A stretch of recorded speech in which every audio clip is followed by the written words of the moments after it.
are possible of the elect, man. Both men, women, and children, man. We're returning back according to prophecy. But it says the remnant would escape. Now, we know this devil hates a runaway slave, right? That's essentially what we are in the spirit. We're spiritual, runaway slaves, man. We're going to get away and escape this man's plan. Now, going back, man, you brothers are going in. Going back to this in Revelation, the 12th chapter, it says, and the dragon was wroth, pissed off with the woman. Why? Because he no longer has her mind. And this is talking about the remnant of our people, which is likened to that faithful woman. Because the mass majority of Israel are in a whore-like state, you see? Spreading their legs open. They have no boundaries. They have no morals. They have no standards. They do anything. They whatever Esau says, they believe it. You had this nigga Tyler Perry, all right, getting on BET telling you Jakes. Now, BET was bought out by Esau, and what did they play every week? Baby Boy. Pretty much for a whole, 3 years, they just played Baby Boy. They don't give a damn about you, Jakes, and they put this guy on there. I believe it was BET. And what happened? What did he tell you to do? Jab up. All of your so-called leaders and so-called, who are supposed to be so-called Christians, what are they doing? They're playing a harlot. Steve Harvey, this nigga shaves his whole damn head, his whole face, and leaves a thick-ass Sergeant Slaughter. If y'all remember Sergeant Slaughter, I know my 80s babies remember that nigga. Mustache. He got the whole bald face with the mustache sitting there, man. Looking like a damn fool. Right? He's playing a harlot. What is he telling you? There's more than one way to the Most High. So you can clearly see that the leaders of you Israelites are invested in playing a harlot, but then you have that remnant, okay, why is this devil mad at us? Yeah, Sergeant Slaughter. Hey, Shalom. Shalom. All right, this is, let's read it again, Revelation 12 and 17. I always bring this out. All right. And the dragon was wroth with the woman, all right, and went to make war with the remnant of her seed. Why? Which keep the commandments of the Most High God, all right, and have the testimony of Yahweh Shah HaMashiach. So that means they have a testimony and a way of living that is opposed to what these devils are setting up. So what is that going to lead to? That's going to lead to persecution. That's going to lead to this man making a move to off, because this man really, if his plan, all right, goes forward, there will be no remembrance of the Holy Scriptures. There will be no remembrance of the Most High God. He plans on Xing out the Most High, his son, righteousness, the Israelites. Remember, that's their plan in Psalms, the 83rd chapter. All right? To what? Let's get that. Now, this Bible is all messed up, so hopefully it's in here. All right, because we read our Bibles. All right, and now you got all of these Christians, all of a sudden they're becoming biblical scholars. They want to talk about who Esau is and this and that. Y'all ain't never talked to us about no damn Esau. Now all of a sudden y'all scholars and representatives of who Esau is, man. Nah, the authorities of the scriptures are the men that will be sent in the latter days. The apostles, that's what apostle means, to be sent. Okay? Psalms, the 83rd chapter, in the 2nd verse says, for lo, thy enemies make a tumult. All right, and they may not agree financially, they may not agree economically, they may not agree on a lot of things, but one thing these heathen agree on is to destroy you Jakes, man, you Israelites, all right, which are you so-called Negroes, Latinos, and Native Americans, mainly you so-called Negroes, because you're the head tribe, and through that tribe is where the Messiah is going to come through, all right, through the loins and lineage of David, all right. It says, below thine enemies make a tumult, and they that hate thee have lifted up the head. And that's one thing our people have forgotten. You have enemies, man. This whole love thing, they use love and hate as a weapon against you. Okay? Hate is actually helpful. Healthy. All right? There's a time for hate. There's a time for love. But you Jakes have loved everything, and you have been destroyed the whole damn time. Nothing loves you. All right? It says, and they've lifted up the head in pride, because they're trying to establish their new world order. Now, they may be in a rush to see who's going to get what, all right, but they all have this in mind. They have taken crafty counsel against thy people and consulted against thy hidden ones. And we're the hidden ones. We're hidden on the street corners, on the highways and the byways. We've been through this man's pseudoscience, we've been basically presented as wild beasts, as monsters, man. As 3/5 of a human being. You know, that's ultimately what they feel about you. That's what they present. And it's written in the system. It doesn't even have to be spoken. Your energy itself is a threat to these heathen. They're against you because they understand what you represent, whether they know it or not. All right?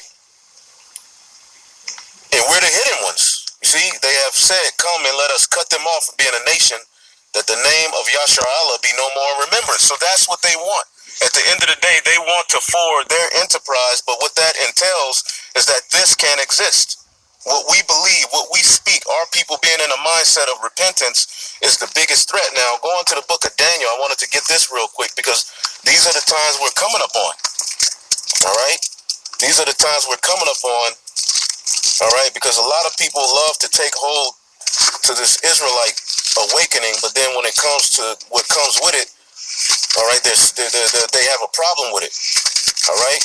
Now, when you go back to the ancient Roman Empire, there came a point, man, where we got kicked out of Rome because we were stirring things up. You had the Zealots, all right, which we're not preaching a message of the Zealots. They tried to take Rome down, but then you had the followers of the Messiah, which at one point they were just like, oh, there's a little minuscule group of people on the street corners out preaching, oh, they're whatever. But then there came a point where they were like, oh, damn. You know, it started healing people. The followers got bigger. So there came a point where they kicked us out of Rome, man.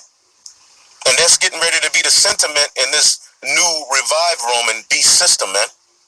All right, they're getting ready to come up against this word in a major way, but they're doing it secretly, all right, by trying to pretty much come up against free speech, try to come up against so-called domestic terrorists. All right, and brothers just loaded it. The elder brother Kasat Managan, he just loaded a video. The Southern Poverty Law Center has mentioned ISUPK, Great Millstone, and I believe IUIC as domestic terrorists amongst that whole thing. So it's getting ready to get real, man. And being cute on social media and playing all of these games, and you know what? They're gonna take all of these real videos off, and the only things you Israelites are gonna be left with is videos like marriage and, you know, having a good time and having fun. You're not going to have anything to show you what times you're in. You're not going to have anything to put you in the right mindset.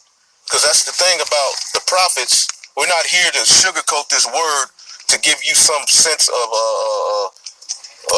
false reality. You know, the scriptures say in the book of Ecclesiastes, real quick.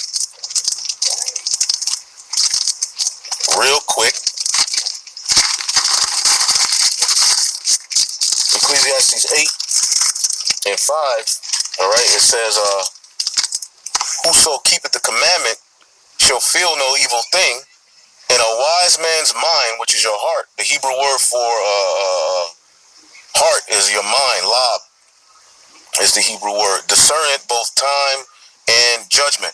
So a wise man right now should be considering what's going on around him.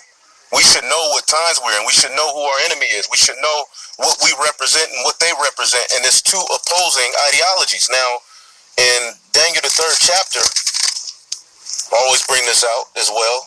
You listen to my videos, I pretty much bring out the same things, you know. We go into a lot of stuff, but let's see here, Daniel, the 3rd chapter. Now, this is in the ancient Babylonian Empire. It says, Nebuchadnezzar the king made an image of gold, whose height was 80 cubits, and the breadth thereof 6 cubits. All right? In the plain of Dura, in the province of Babylon. And then Nebuchadnezzar, the king, sent to gather together the princes, the governors, and the captains, the judges, and the treasurers, and the counselors, and the sheriffs, and the rulers of the provinces to come to the dedication of the image of Nebuchadnezzar, which he had set up. So right now you can see within this whole new thing that they coming with, just put it like that.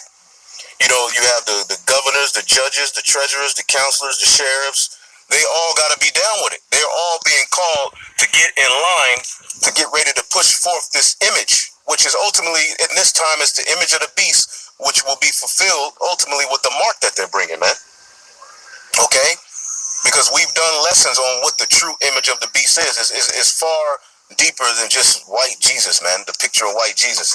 The image of the beast is ultimately the ways of this world. Not only the religions, the sciences, the medical, everything that this place represents is against what the Heavenly Father have set up for good for mankind, for us Israelites, starting with the Israelites. Because the Israelites were created to push the right image of Yahweh Bashim Shai, to push the laws, and the whole rest of the world, all of the heathen nations, was supposed to look at us and learn how to live. And that's what's going to happen in the kingdom of heaven. All right? It says, so this is where we're at. And here it is. You have Daniel, which Daniel was Daniel, Shadrach, Meshach, and Abednego. When you look at this story, they were actually descendants of the kings of Judah. When you read the book of Isaiah, Isaiah told Hezekiah that your seed in the future would go to Babylon and be slaves, basically, eunuchs. All right, and there's different kind of eunuchs. No, Daniel didn't cut his rod off, but ultimately they were of the king's lineage. You know, when a particular city took down a nation, when the Babylonians took down sacked the temple, what did they do? They took the elite of our nation for the purpose of learning things. So Daniel, Shadrach, Meshach, and Abednego represented that in the Babylonian Empire. And when you read their story, this is where we represent. Lord willing, we're of that remnant. You know, we've been cast into this captivity, but we're, you know, and they remembered, they already remembered the ways. It wasn't a point where Daniel didn't know, but we went through that falling away, and now we find ourselves with the ruler of this world is setting up a particular system, man. All right? And it says, then the princes, the governors, and the captains, and the judges. Yeah, Daniel was of that royal lineage of David. When you look it up, all right? We did a video on it a while back. It says, and the princes, and the governors, and the captains, and the judges, and the treasurers, and the councils, and the sheriffs, and all the rulers of the provinces were gathered together, all right, into the dedication of the image that Nebuchadnezzar, the king, had set up. All right? And you can liken that ultimately into everything you see happening right now. Even Maxine. You know, Maxine is a part of the image. Because when you deal with this man's medical field, it's all associated with idol worship. You see, this is where you guys like ISUPK and you guys who are taking this gray area stance, this is your time to stand up. Right now is the perfect time to be a leader, man. And to push our people with the right mind, man. But you got a lot of leaders taking this gray area, weak Tyler Perry stance, man. It don't make no damn sense, man. Now is the time to stand boldly and stiffly for the words of Yahweh Bashim Shai. Not argue about no damn harlots. Nobody,